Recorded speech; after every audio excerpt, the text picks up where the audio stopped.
sejam muito bem-vindos ao nosso podcast num formato totalmente diferente. Além de você estar nos ouvindo, você também pode nos ver aí no YouTube, no canal. Fica à vontade para se inscrever também. Para quem não me conhece, né, a primeira vez que está aqui com a gente, eu sou a Jéssica Martins, eu sou educadora do mercado de RH, né? Até hoje eu não achei um nome para falar o que eu sou, mas ao longo dos próximos meses e anos, a gente vai se redescobrindo, né? E vai trazendo aí novas nomenclaturas para aquilo que a gente faz. A gente é totalmente livre hoje, mas hoje eu trabalho, vamos dizer assim, focando mesmo na educação do público de RH, né? Então, eu uso todo o meu lugar de fala de RH que fui, né, por quase 13 anos, né?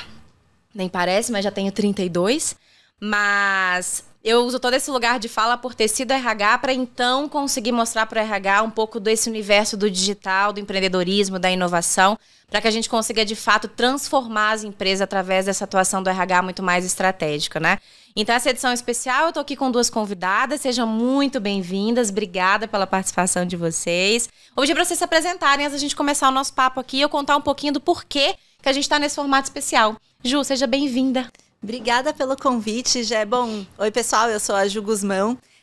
Eu trabalho na área de Talent Acquisition atualmente, mas eu tenho uma carreira um pouco menos tradicional no RH. Eu venho aí de uma área de finanças e ao longo da minha carreira fui me descobrindo e fui vendo que eu precisava de algo mais do que só planilhas. Eu precisava de mais interação e um pouco mais de gente no meu dia a dia.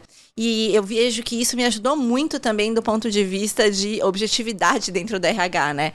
Quando a gente olha o mercado que a gente está entrando agora, que é um mercado muito mais interativo, digital e que demanda muito mais uma visão analítica, eu vejo que foi uma boa vantagem durante esse percurso. E é um prazer estar aqui com você discutindo esses temas, Jé.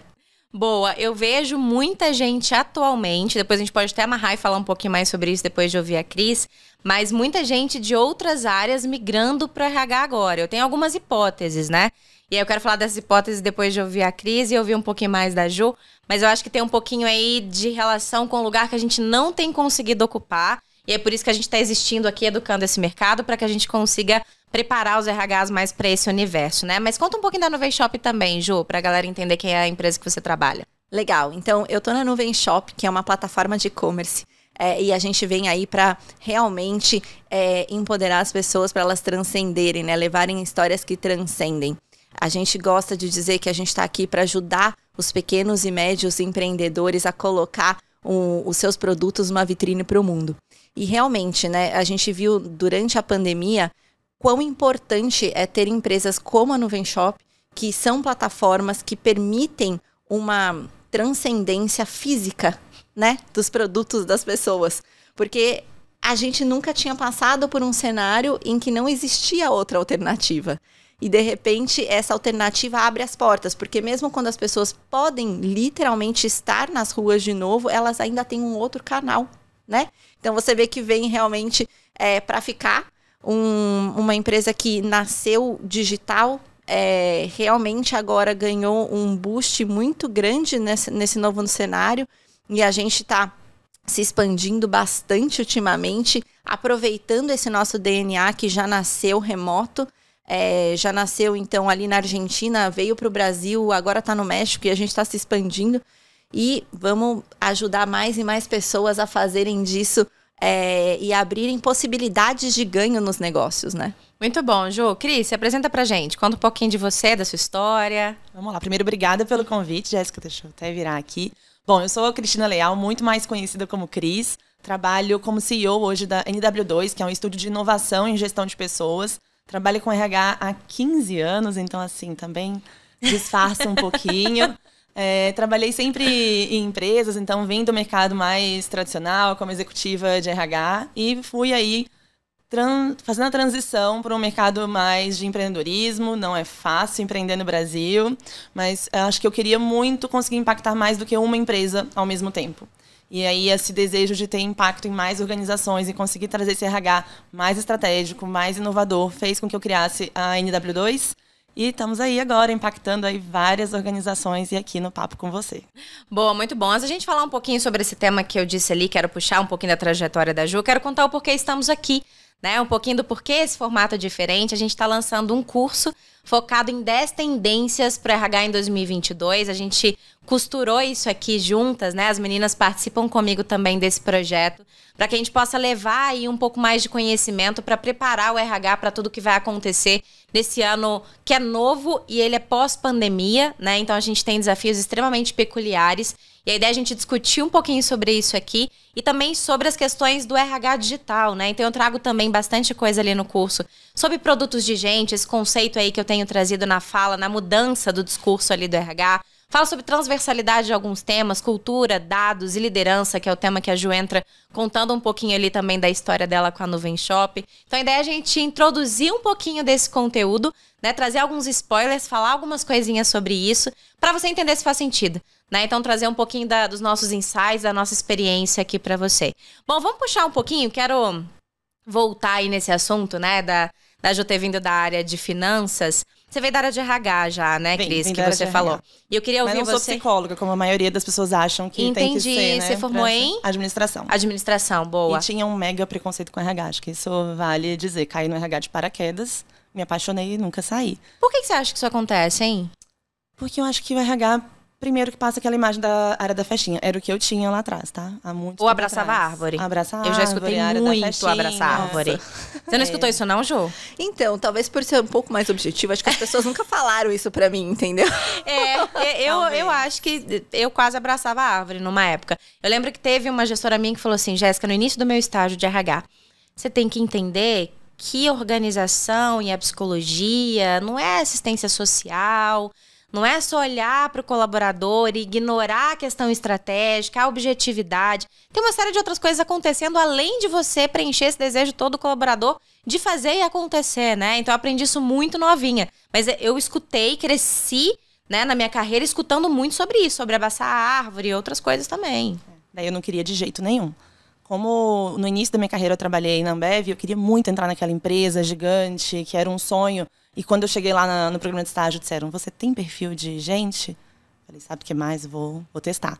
E me apaixonei. Realmente vi que dá para ser estratégico, que a área tem outros vieses, outras nuances que não são a área da festinha, mas realmente tinha aí esse preconceito. E ainda tem, tá? E ainda tem. Eu falo que os vídeos que eu faço, os que mais viralizam, são aqueles que criticam o posicionamento do RH dentro das organizações. Eu acho que, principalmente do lado dos candidatos, né? A Ju trabalha muito na área de contratação, a gente ainda tem muitas questões relacionadas ao posicionamento do RH. A maneira como são tratados, a maneira como se dá ou não o feedback, a transparência no processo de seleção. Tem uma série de coisas que o RH ele poderia fazer diferente e não faz, né?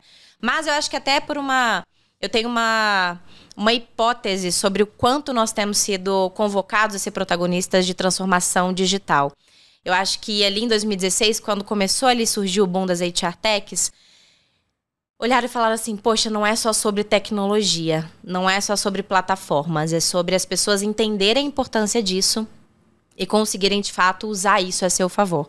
E aí, o holofote todo foi para o RH. Então, peraí, quem entende de gente pode me ajudar a transformar a minha empresa digitalmente? Aí o RH apareceu, né? Nesse momento ele apareceu como protagonista de verdade. Só que o RH ele não conseguiu, a grande parte deles não conseguiu sustentar isso. Não estava preparado. A gente fala muito disso também, né, Ju, no nosso papo ali no curso. Ele não conseguiu sustentar. Obrigada, viu? Ele não conseguiu sustentar isso de fato, né? E aí, as empresas tendo essa necessidade de fato de trazer um RH mais estratégico, que entende mesmo de dados, entende de cultura, entende de liderança e consegue operar, ele começou a trazer outras pessoas de negócio. Não que o RH não seja, mas dentro dessa linha do preconceito, né, que as empresas têm com o RH, a gente ainda não está nessa cadeira, nessa mesa estratégica. Então, vejo muita gente de tecnologia, de produto, de marketing, de finanças, né? Então, hoje, as empresas que eu mais admiro em termos de estrutura de RH e objetividade no RH, as pessoas que trabalham ali dentro, estão à frente delas, não são de psicologia, não são de gestão de RH e não têm um background de RH. Então, parece que as empresas estão dizendo assim, é muito mais fácil ensinar RH do que ensinar sobre negócio para RH. Vocês acham que isso faz sentido, Ju?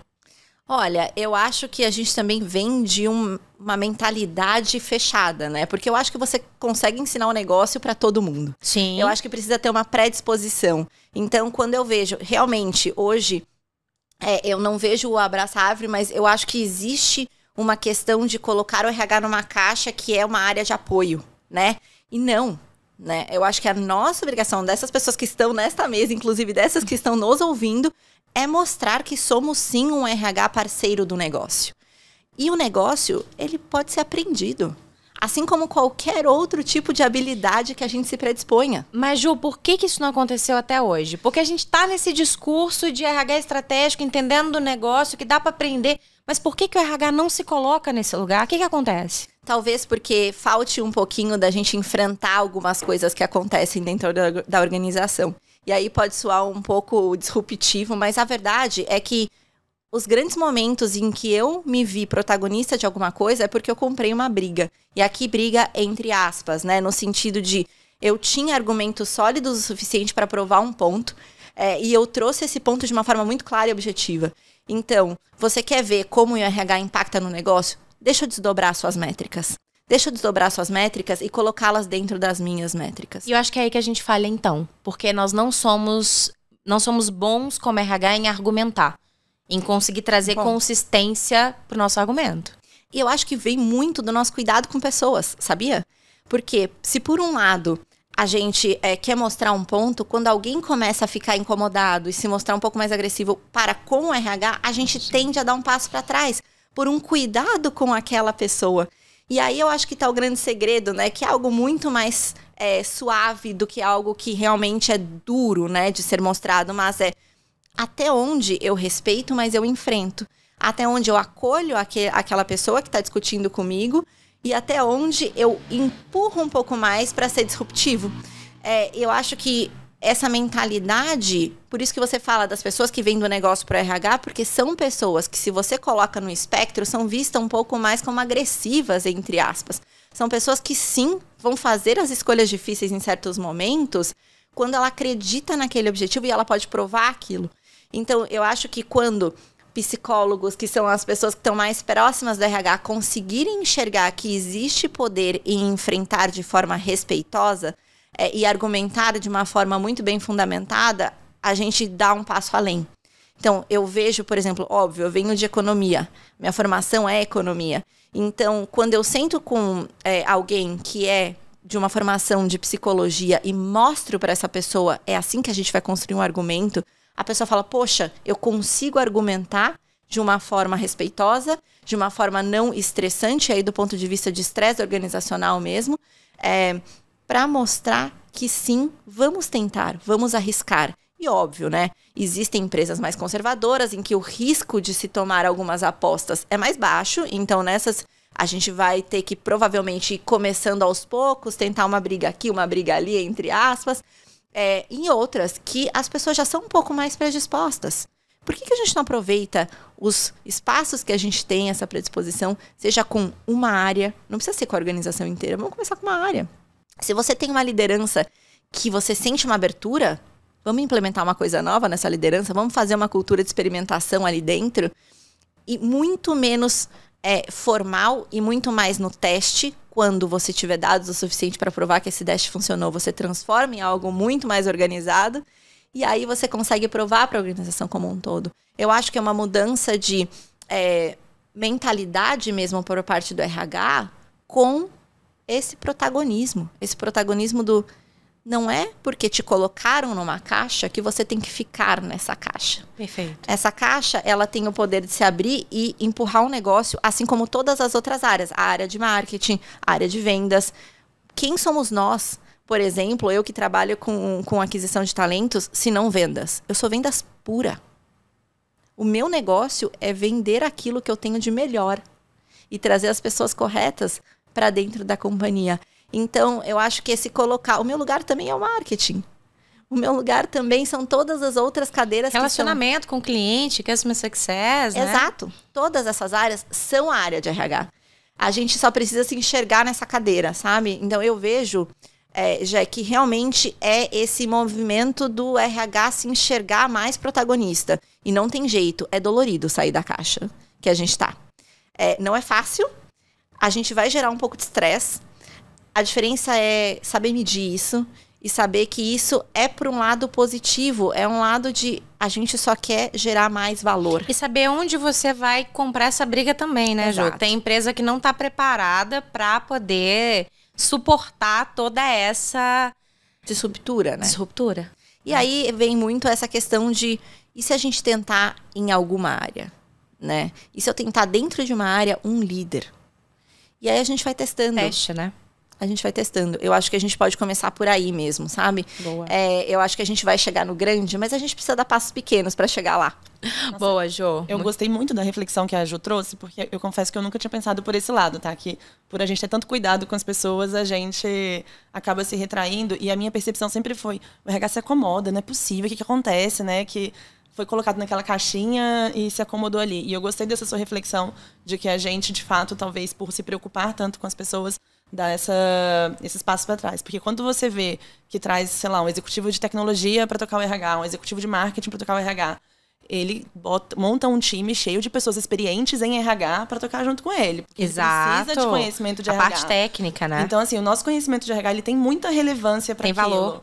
O que está fazendo a diferença é a postura. O que está fazendo a diferença é essa mentalidade. O que está fazendo a diferença, de fato, talvez seja como você compra essas brigas na melhor das intenções do que a gente está trazendo aqui. Então, acho que a gente precisa ocupar, de fato, essa mesa, né? Qual que é essa mesa que está tendo tomada de decisão? Se ela não existe ainda, vamos construir essa mesa e vamos sentar, sabe? Tem um outro ponto também que ela falou. Você ajuda esse café a chegar na Ju pra mim? Por gentileza. Obrigada.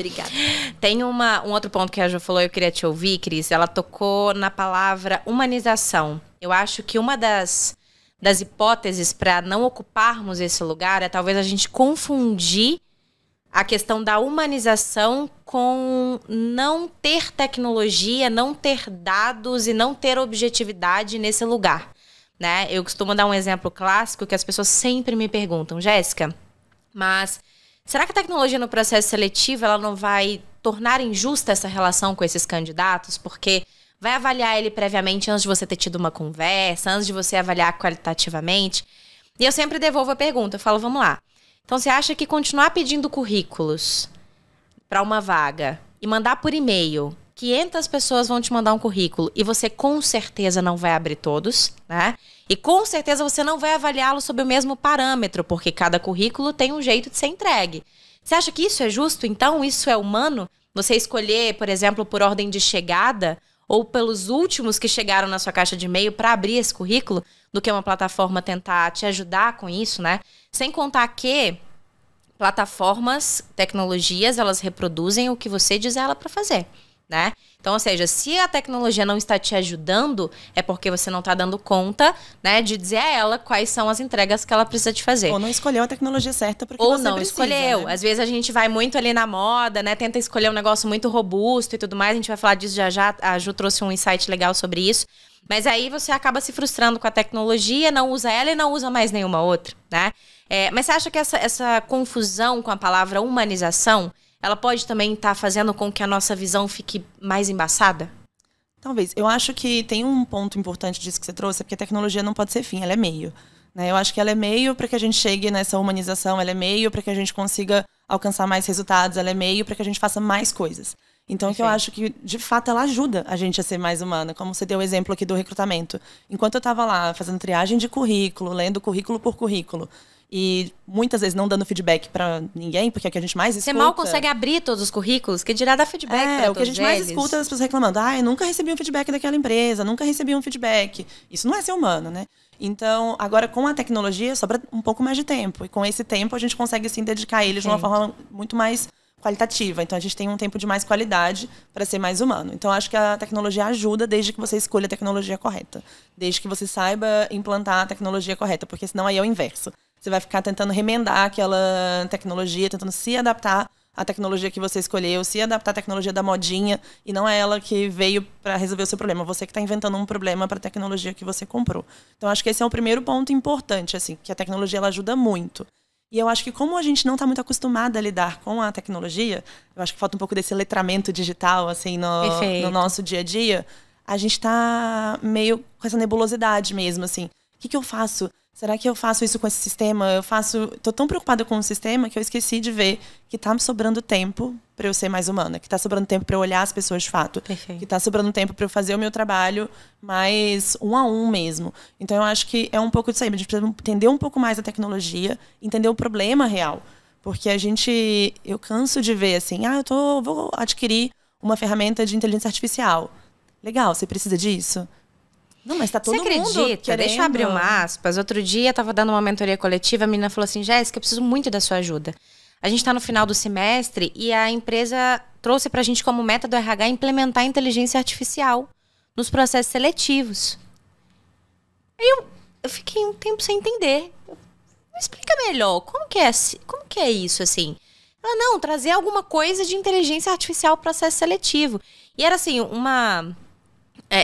era um RH mais despreparado, mais tradicional, que antes da tecnologia ele precisa arrumar muitas outras coisas, o próprio processo, desenho de persona, etapas, a estratégia de atração, para depois entender a tecnologia. Eu falei, gente, olha isso, né? As empresas entregando metas de tecnologia, de inteligência artificial. Sem clareza do problema. Do problema. Qual é o problema que a gente está resolvendo com isso? Sei lá, né? você tem um volume muito grande de pessoas, você precisa filtrar melhor e a inteligência artificial vai te ajudar nisso. Beleza. Mas as pessoas não têm ideia do problema, não têm ideia do que precisam, sabe? Eu acho que é aí que tá o ponto. E além de precisar, pensamento crítico no uso dessa ferramenta. Eu vou falar para vocês com propriedade, porque eu já implementei inteligência artificial em processo seletivo.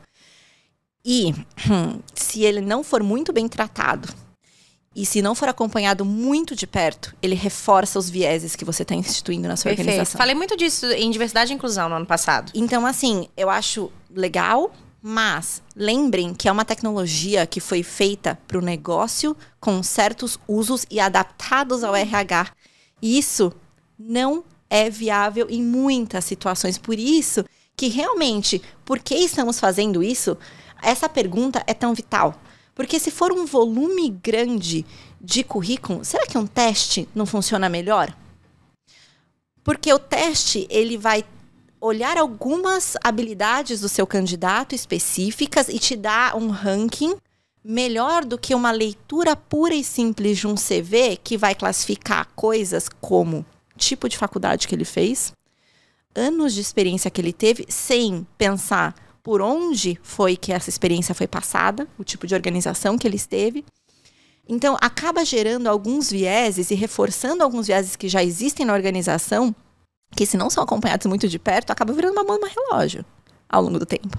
Então, eu acho que também é isso, né? A tecnologia pela tecnologia não resolve o problema. A tecnologia, ela precisa nos ajudar a chegar na melhor forma de sermos humanos, de sermos eficientes e entregarmos mais ao negócio.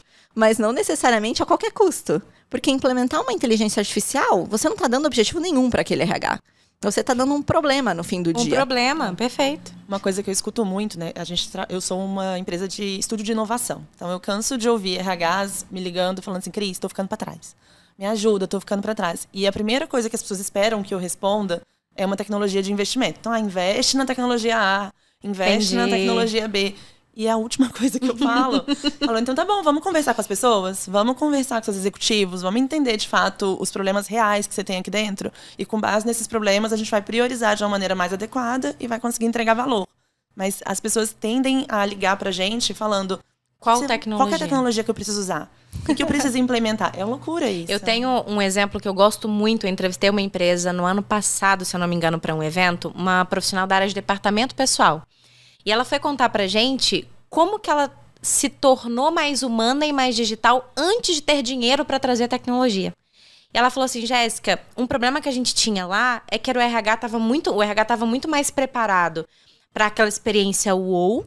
E quando aquele candidato se tornando colaborador passava pelo departamento pessoal, ela era aquela experiência fria. Como que a gente resolvia isso e nada tecnológica, né? Nada digital. Então, você fazia tudo numa experiência digital ali em seleção, em atração, mas quando chegava em contratação, você precisava levar documento.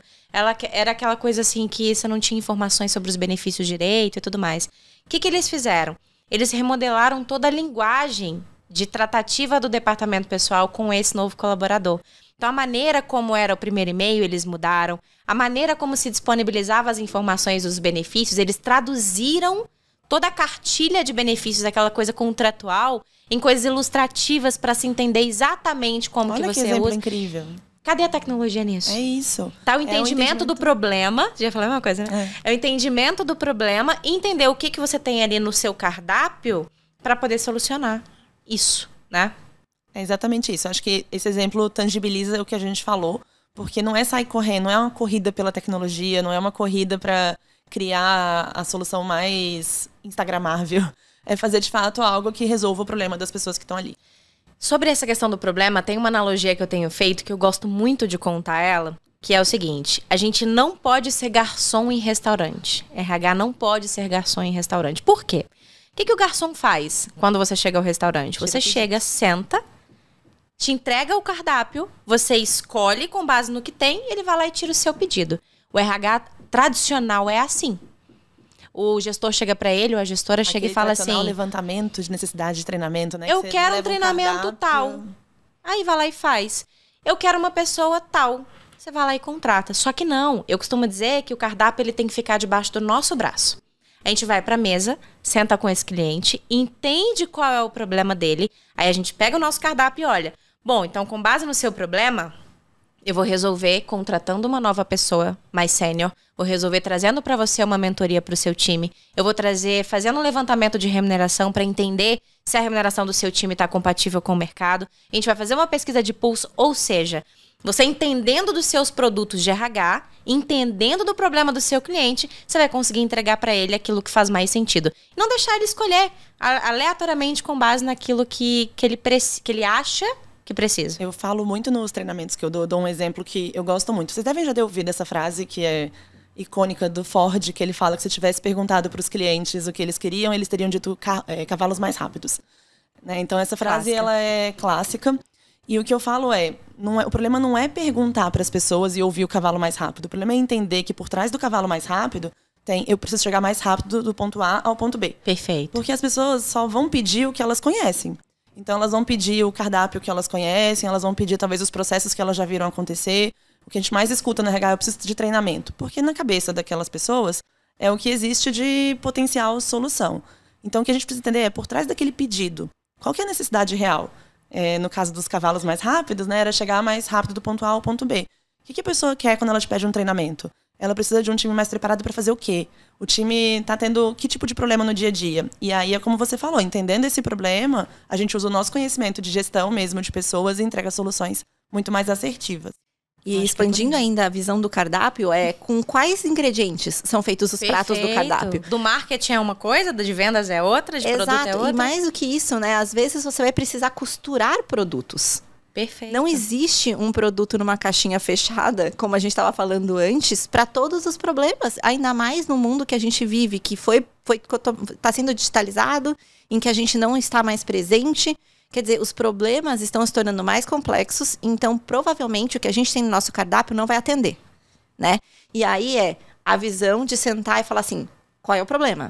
O problema é chegar do ponto A ao ponto B? Poxa, eu tenho esses 2 produtos aqui dentro, talvez seja um treinamento, mas talvez nesse treinamento eu precise ter um momento de construção e de passagem de cultura e valores aqui dentro. Ou de autoconhecimento. Você vai amarrar 2 produtos, né? Você amarra 2 produtos. Então, eu acho que é muito esse momento também, sabe? É olhar com uma visão crítica e aí a gente tem que se colocar no RH protagonista, né? Olhar com uma visão crítica de quando a pessoa fala assim, eu quero o prato A, você vai falar assim, mas hoje os ingredientes do dia que estão mais frescos são os que estão no prato B e C. Deixa eu montar um negócio pra você aqui que vai ser muito mais atrativo pra você. Muito bom, Ju. E aí você explica, óbvio, né? E você tem que muito fazer a pessoa entender o racional por trás. Então essa conversa e essa parceria com a liderança precisa sempre acontecer. Você explica pra ele que o que ele procura, apesar dele achar que é o prato A, é um prato que não existe no cardápio. E que a gente vai criar junto. Só que pra ele criar junto, você traz ele pra perto. E aí você consegue uma outra parceria, né? Que é a parceria da execução. que é a parceria do protagonismo, que é a parceria do eu tô aqui para ser o seu parceiro, mas quem da vai escala executar também, né, Ju? Eu costumo Exato. dizer que a liderança, ela escala os produtos Com de RH, certeza. porque você não consegue estar em todos os Isso lugares. que a Ju falou é muito importante, porque o RH, eu acho que sempre também teve uma mania de querer entregar tudo pronto, assim, né? Então eu vou lá e eu te entrego, porque eu quero surpreender, eu quero entregar. Só que vamos fazer junto? Vamos fazer com as pessoas em vez de fazer para as pessoas? Vamos fazer, porque daí a gente primeiro multiplica O resultado? E as pessoas envolvidas, né? Sim. A mão de obra, vamos O impacto. dizer assim, né? O A quantidade impacto. de pessoas que estão ali trabalhando. Você multiplica, você pega pessoas que aceleram o impacto que você pode ter. Tem um monte de gente, provavelmente, do marketing, de finanças, do jurídico, que tá doido para impactar na gestão de pessoas. Que tá doido para fazer alguma coisa dentro da área de gestão de pessoas. Então, por que não envolver essas pessoas no dia a dia, sabe? Então, vamos parar de querer surpreender o tempo inteiro, de fazer entregar tudo pronto. E é o básico bem feito, né? Eu falo, inclusive, sobre isso aqui no curso do RH Trends, que a gente precisa entender antes de querer trazer as tendências, entender que tendências é a cenourinha, né? Onde você precisa mirar, entender onde você precisa chegar. E a partir de onde você está, você vai medir o gap, mas entendendo que o pressuposto básico é o básico bem feito. Né? Então, às vezes, a gente quer surpreender, eu acho que é um bom ponto que você trouxe, e quer trazer coisas que não resolvem o problema, sendo que coisas muito menores, ações muito menores, resolvem o problema.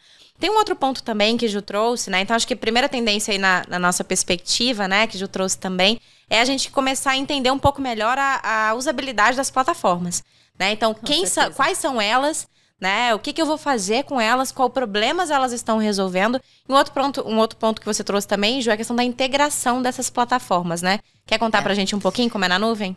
Então, essa integração, eu acho que ela veio muito de uma experiência minha ao longo da carreira, que os dados são ótimos, mas vocês já notaram que eles se perdem o tempo todo?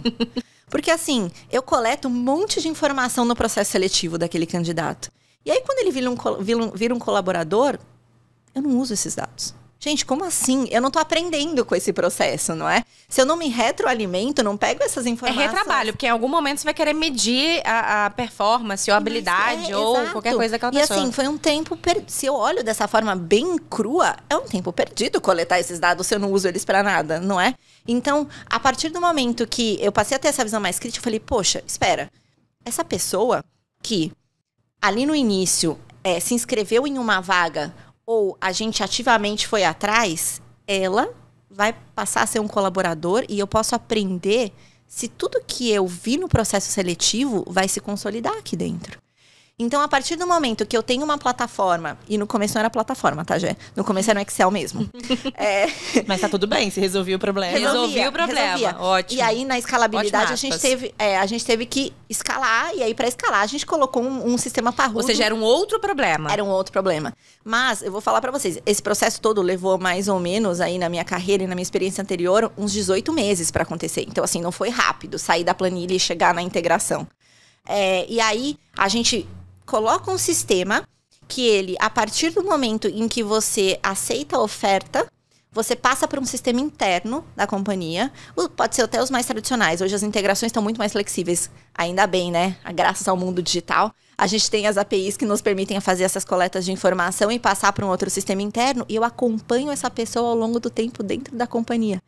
Então, toda a parte que foi coletada de características culturais que foram ali na entrevista, de como ele se comportava, o que a gente viu de habilidades que ele apresentava durante a entrevista, ela se confirma ao longo dos anos que essa pessoa está com a gente? Ou ao longo dos meses? Porque algumas empresas têm realmente pulses de performance trimestral. Então, nesses momentos, a gente vê essa retroalimentação ou não? A avaliação que o pessoal de Talent Acquisition fez não foi bem feita. E aí, eu aprendo no meu processo seletivo, né? Porque aí, se eu tô tendo um retrabalho para ensinar essa pessoa algo que eu já deveria ter trazido ela com... Bom, eu não fiz meu trabalho bem, como Talent Acquisition.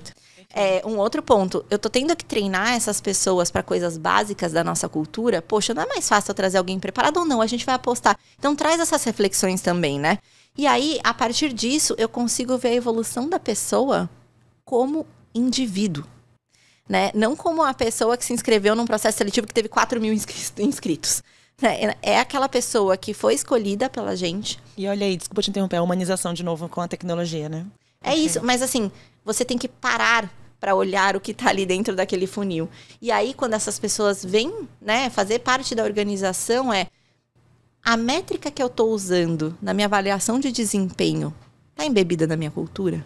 Está embebida daquilo que eu acredito? Aquilo que eu quero medir? O impacto do meu negócio está traduzido ali?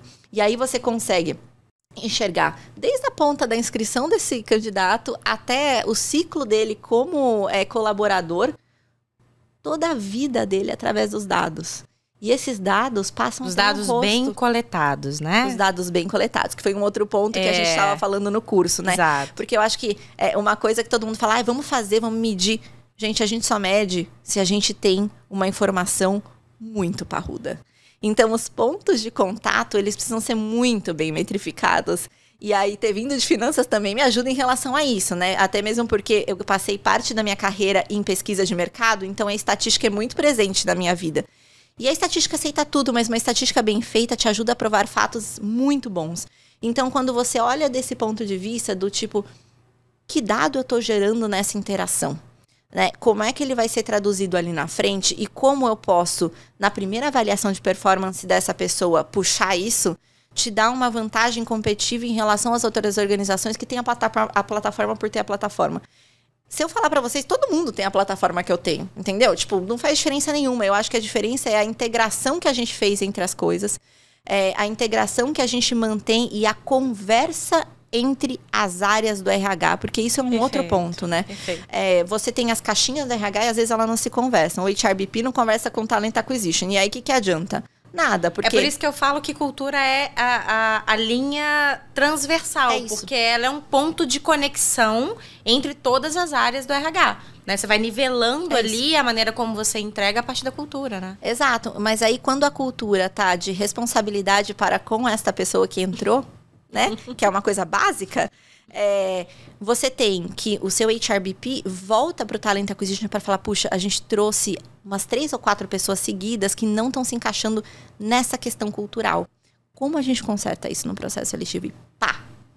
Você tem um dado muito bem usado. Perfeito. Porque você baliza a entrevista, você treina as pessoas recrutadoras que estão ali na ponta, e você traz pessoas muito mais preparadas para o sucesso dentro da sua organização. Não é porque você trouxe as pessoas erradas, quais são as pessoas que têm a maior chance de serem bem-sucedidas ali dentro e entregar um resultado muito melhor, inclusive para a vida delas, porque elas vão fazer aquilo com menor esforço.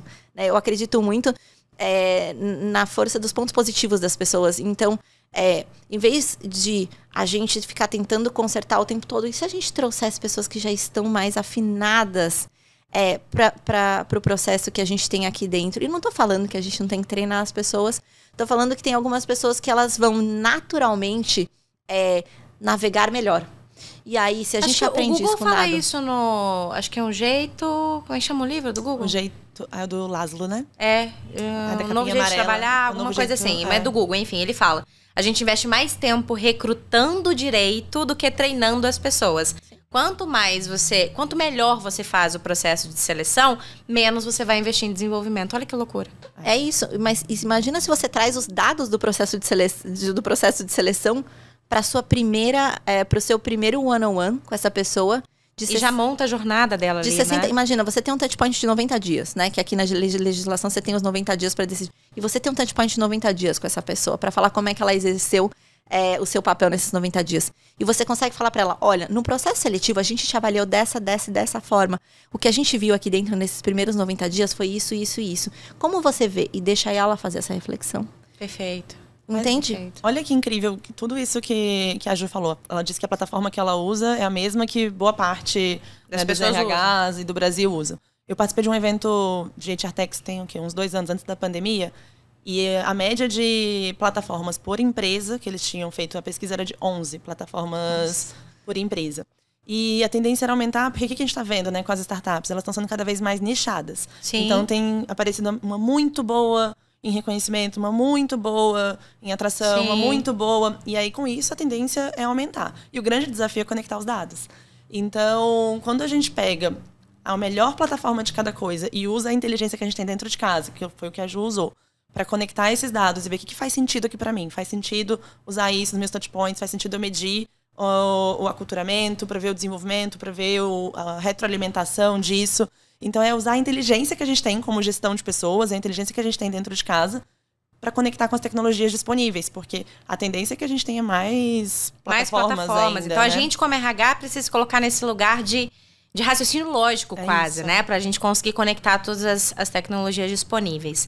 Cris, queria que você comentasse sobre uma tendência que a gente traz aqui no curso do RH Trends, que é a questão das novas estruturas de RH, né? Eu ainda vejo pouquíssimo material sobre isso, né? Tenho visto algumas empresas começando a remodelar algumas coisas, mas eu queria que você falasse um pouquinho da sua percepção, assim, de como que isso vai estar presente na vida do RH em 2022. Tá. Eu tenho visto isso acontecendo ainda mais fora do Brasil do que dentro do Brasil.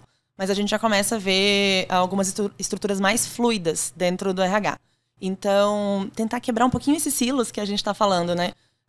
Assim como as organizações de forma geral estão criando as squads, os times multidisciplinares para resolver problemas, o RH também está começando a trabalhar por meio de times multidisciplinares para resolver um problema. Até porque um problema, sei lá, de atração de pessoas de tecnologia não é só do time de Talent Acquisition, né? Então, o time de remuneração, de desenvolvimento, o próprio time de tecnologia, são pessoas vai se juntar para resolver aquele problema.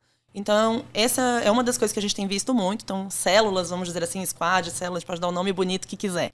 Mas células voltadas para resolver um problema específico, trazendo pessoas multidisciplinares de áreas diferentes voltadas para isso. Outra coisa que eu tenho visto muito acontecer é ter uma pessoa focada na jornada do colaborador. Então, ter alguém dentro do RH olhando a experiência de jornada. Porque o que tem acontecido? Muita inovação acontecendo descentralizada. Então, tem ali o time de Talent Acquisition fazendo algo legal em recrutamento e seleção, o time de desenvolvimento fazendo algo na universidade corporativa. Que é um pouco do que a Ju falou, né? Desconectados. Desconectado. E o colaborador que está do lado de lá fica meio que sobrecarregado de informação, né? Tipo, foi isso aqui agora. E de experiências, né? Porque nem todo mundo entrega da mesma maneira. E assim, as experiências elas precisam ser encadeadas. Não dá pra você, sei lá, numa vez só empurrar tudo pra pessoa, porque ela nem consegue absorver aquele tanto de informação. Então, ter uma pessoa que consiga fazer o que a gente chama de deployment, né? De realmente colocar pra vida real, assim, pra lançar realmente as coisas de forma encadeada, conectada com a jornada, pro que faz sentido, pra ver se realmente o que a área da universidade corporativa está fazendo e a área de performance está fazendo, se aquilo se conecta. É uma coisa que a gente tá vendo cada vez mais também. Então, eu acho que é muito... O que eu tenho visto mais próximo aqui disso é essa quebra de silos, times mais multidisciplinares e esse trabalho mais de employee experience as a service, ou de alguém olhando a jornada do colaborador de uma forma mais contínua. E eu acho que um outro ponto que tem ajudado muito as empresas a repensar a forma de trabalhar é trazer a agilidade. Né? Os métodos ágeis acho que estão fazendo as empresas repensarem a forma que trabalham. E não é à toa que o RH tem usado muito do ágil, então a gente ouve falar de RH ágil bastante, porque faz muito sentido. Né? A mentalidade ágil se conecta muito com problemas complexos, se conecta muito com problemas relacionados a pessoas, e é o que a gente vive o tempo inteiro. Então, com isso, a gente começa a ver realmente novos modelos operacionais dentro do RH, novos modelos de organização mesmo. Boa. E pra gente finalizar aqui o nosso papo, eu queria dar mais um spoiler, né? São 10 tendências, viu, gente? Que a gente vai apresentar aqui no curso do RH Trends, mas a gente tá dando alguns spoilers aqui. E Ju, você comentou sobre a Nuvem Shop ser uma empresa remota desde sempre, né? Alguma coisa nesse sentido. Vocês têm algum modelo híbrido, alguma coisa aí para 2022 preparado? Então, na verdade, não muda muita coisa do que era antes da pandemia, né? A gente já... Nosso slogan é Remote First. Então, a gente procura dar liberdade para as pessoas trabalharem desde onde elas queiram, desde que tenhamos a presença naquele local, naquele país, por uma questão tributária mesmo. Mas, pensando nisso, temos centros. Então, por exemplo, aqui no Brasil, a gente tinha um escritório em BH antes, a gente provavelmente vai retomar, e um em São Paulo, porque a gente tem pessoas que precisam produzir conteúdo, tem uma gravação, alguma coisa que precisa ser produzida, ela vai para esse espaço, ou quer fazer uma reunião de time, tem esse espaço, e a gente sempre operou assim, dessa maneira. E a gente vai continuar com isso mesmo. A diferença é que agora a gente está expandindo para outros países, então a gente vai ter novos problemas para enfrentar aí, novas formas de fazer contratação, maneiras inovadoras também de se conectar, dado o fuso horário e algumas outras coisas que vão surgindo. Mas a gente sempre teve essa visão da comodidade do ponto de vista de produtividade para aquela pessoa também. Então, todo mundo tem a possibilidade, e aí vai depender muito do time onde você está, né? Então, se você fala de um time de People Experience, que tem que mandar os computadores para casa das pessoas, eles fisicamente precisam ter um centro onde eles vão guardar esses computadores, por exemplo. Então, aí a gente faz uma rotação, né? Não precisa todo mundo estar o tempo todo. Então, a gente tem alguns sistemas que operam para tudo também funcionar de uma forma adequada para manter esses centros de apoio funcionando, mas muito mais como uma área social, uma área de interação, uma área que permita você se conectar com o seu time. Então, vou dar um exemplo. Eu entrei na pandemia na nuvem e eu contratei meu time completamente remoto, sem conhecer ninguém. E aí eu tô louca pro ano que vem eu conseguir marcar um dia que vá todo mundo no escritório para conhecer todo mundo. Mas esse é o sentido, não é? A produção, ela acontece independente do local onde você esteja, desde que você esteja comprometido e entenda os objetivos que você precisa entregar. Eu queria comentar algumas coisas sobre isso, que foi vindo aqui na minha cabeça à medida que você foi falando. A primeira delas sobre modelo híbrido, né? E até sobre o retorno ao trabalho, que eu acho que é legal a gente refletir, que tem algumas pesquisas que já falam que as lideranças, em maior parte, querem retornar, já os funcionários nem tanto assim. Eu li uma pesquisa recentemente agora, que era uma coisa assim, bem discrepante. A liderança queria, tipo, 46% e os funcionários queriam 14% ou 20%, alguma coisa nesse sentido. E aí, há um tempo atrás, eu até coloquei no meu Instagram, eu falei, gente, tô aqui pensando que essa liderança, ela quer retornar, será que não é porque a gente não treinou ela direito para esse ambiente digital? Será que é porque ela não está se sentindo angustiada de não dar conta de fazer essa gestão? Porque ela está muito mais focada em controle do que em produtividade? Ela não está acostumada ainda a trabalhar sem ser no comando e controle, né? Exato, então ela quer controlar a jornada. E ela é cobrada por isso. Mas ela acha que esse é o único jeito, né? E não é. Então, será que a gente às vezes não está tomando decisão de modelo híbrido ou de modelo presencial retornar 100% ou quase 100%? Em função de uma liderança não capacitada? Será que então... Aí o problema é de novo, né? Será que a solução é voltar ao escritório ou a solução é desenvolver melhor essa capacidade de gestão remota, né? Então, acho que a gente entender isso é super importante também. Eu acho, só te interrompendo, desculpa, Jéssica, que tem culturas e culturas, sabe? Eu acho que vão ter empresas que realmente faz todo sentido manter 100% remoto, vão ter empresas que, por conta da cultura e do jeitão da empresa trabalhar, que vai fazer sentido ter o híbrido. O que eu acho que a empresa tem que ter bastante consciência é que o híbrido vai dar muito mais trabalho do que o 100% remoto. Esse era o outro ponto que eu ia falar. Eu li uma pesquisa... Eu li uma pesquisa que dizia que o modelo híbrido vai ser infinitamente mais complexo do que o remoto que a gente adaptou no meio de uma pandemia. Olha que loucura. Eu acho que muito mais, porque quando é todo mundo remoto, você adapta uma regra, é uma regra, todo mundo remoto é aquilo. Quando você tem aqui a gente conversando aqui presencial e digamos que tem uma pessoa no remoto. Se a gente para um pouquinho, conversa aqui só entre a gente, essa pessoa já perdeu, não ouviu, ela já perdeu. E aí você começa a criar os distanciamentos, aí você começa a criar os distanciamentos culturais. É muito mais complexo. É muito mais complexo. E tem eu entrevistei esses dias uma pessoa que ela falou assim, Jéssica, muitas empresas optaram por tirar os escritórios, né? Então entregaram os espaços de trabalho e tudo mais para se manter remoto.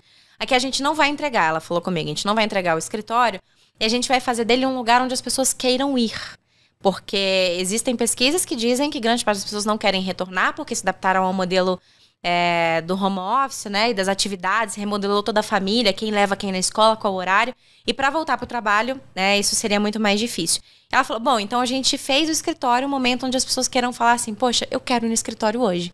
E aí eles estão montando, na verdade, um espaço de convivência, mas no sentido assim, cozinhas colaborativas para se cozinhar juntos, para poder ter espaço de criança, para você levar os seus filhos para estar junto com os filhos dos outros colaboradores. Um espaço que eles não tinham antes, né? Ou seja, então o escritório agora é um lugar onde você deseja ir para alguma coisa, né? Não é uma obrigação. Então, acho que é uma tendência também. A gente, né, ter esses espaços, assim, mais do desejo, eu quero ir, né? E não eu preciso ir, que é o que está acontecendo em grande parte das empresas, né? Determinando quantos dias na semana que você tem que estar no escritório. Você acha que é isso, Cris? Eu acho. E as empresas vão ter que se adaptar a isso. Eu acho que a gente está vendo agora, nessa mudança repentina, algumas regras muito rígidas, né? Vai voltar 2 dias por semana, vai voltar 3 dias por semana. E aí eu acho que as empresas vão aprender com um flexível erros. de mentira, né, gente? É um flexível. Tô flexibilizando, mas tô dizendo exatamente o dia que você tem que estar lá.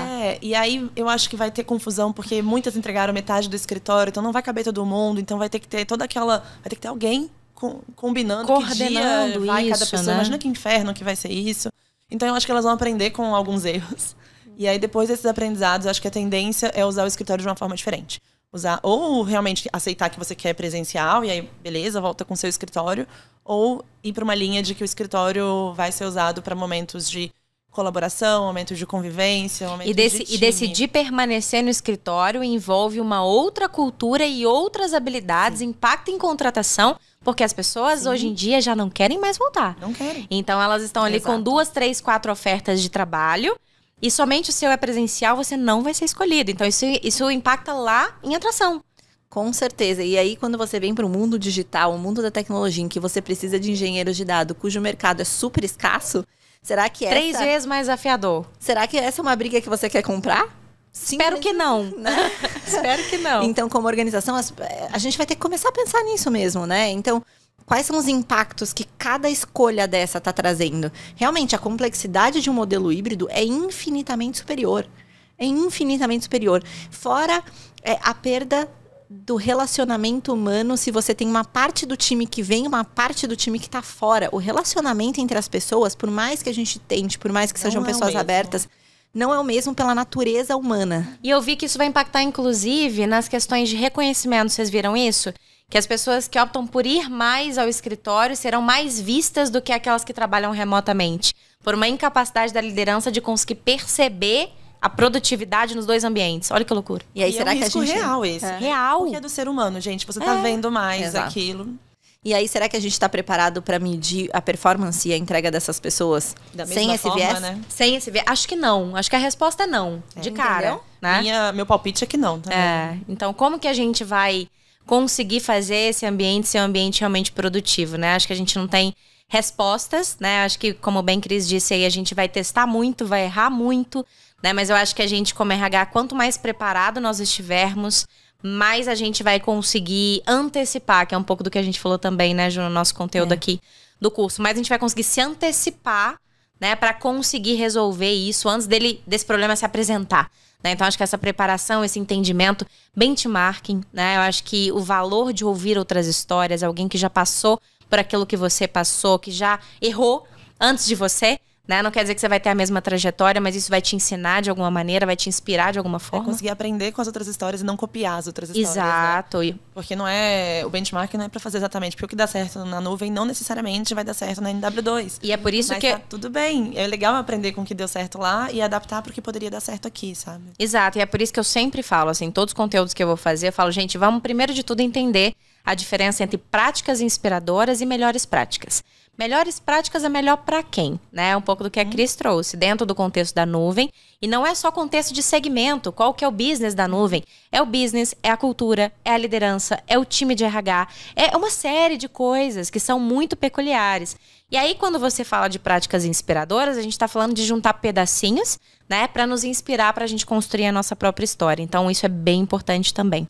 Meninas, super obrigada pelo tempo de vocês, pelo conteúdo, pelo papo, pela disponibilidade por tudo. Foi ótimo, se deixar a gente continua aqui. Agora, eu entendi agora, eu fiquei pensando, gente, às vezes eu assistia, ouvia aqueles podcasts de 3 horas. Por quê, né? E eu falava, poxa, mas 3 horas? Agora eu tô entendendo que eu iria mais 2 horas muito tranquilo. Aqui, tem papo aqui pra... Muito tranquila. Mas obrigada mesmo, queria que vocês deixassem uma mensagem final, pensando assim, olha...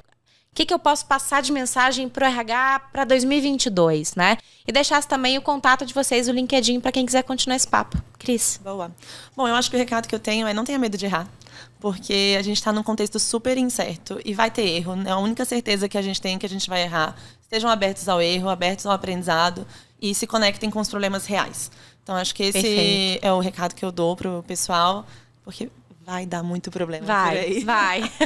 A gente tem que desenvolver a nossa habilidade de resolver problema, né? Eu acho que é uma competência que o RH precisa focar em desenvolver. Quem quiser conhecer o seu trabalho, quiser conhecer um pouquinho mais sobre você, te encontra como? Pode me encontrar ou no Instagram da NW2, que é @nw2.co, ou no meu LinkedIn, que é Cristina F. Leal. Então, pode me adicionar lá. Boa. Ju, sua mensagem final. Poxa, Mensagem do coração, costuma dizer. Eu diria para o pessoal que está ouvindo a gente, para as pessoas que estão ativas no RH, a obrigação de transformar isso é nossa. A obrigação de fazer as coisas funcionarem de uma forma diferente é nossa. Então, Meu conselho é estejam o mais próximo possível do negócio. Entendam como o RH tem impacto, sim, no lucro da empresa. Porque diversas áreas, diversos produtos impactam em como as pessoas se sentem, em como as pessoas veem, em como as pessoas entregam. Então tenha isso muito claro. Com isso, você vai se sentir muito mais preparado para enfrentar na mesa grande, como dizem por aí, com a liderança. E para comprar as brigas, né? Que é um pouco do que você disse lá no começo. Exatamente. Então eu deixaria aí esse recado.